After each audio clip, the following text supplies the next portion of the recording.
Alright, this is a YouTube video on how to fix a GM faulty screen. If a screen turns black, sometimes you won't be able to hear your turn signal clicking either.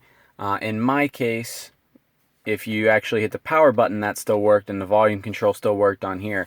But if you took the key out and opened and closed the door, the sound would still be on, so the radio would still be on. Unfortunately, it ended up draining the battery, so I ended up needing a jump start before I found out that this was even an issue.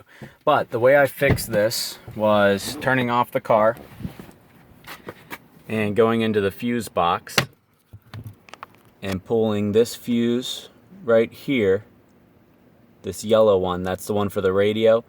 I pulled that out, turned the car off and on, hit the power button a couple times to try and get all the energy, all the electricity out of the radio if there's any residual in there. And then I sat with the car off and the key out and the door closed for 5 minutes. And then I started up the car again without the fuse in it. And then whenever I turned it off, put the fuse in and then started it up.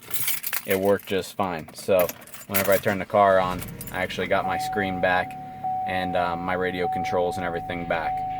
The turn signal worked. You can hear that working. The power buttons work. And the sound works on here. These buttons didn't work for me at all either. So these all work now. You can hear the clicker going.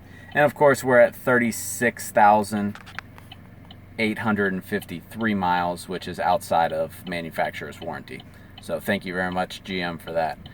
Alright guys, well hopefully this works for you. Good luck and complain to GM.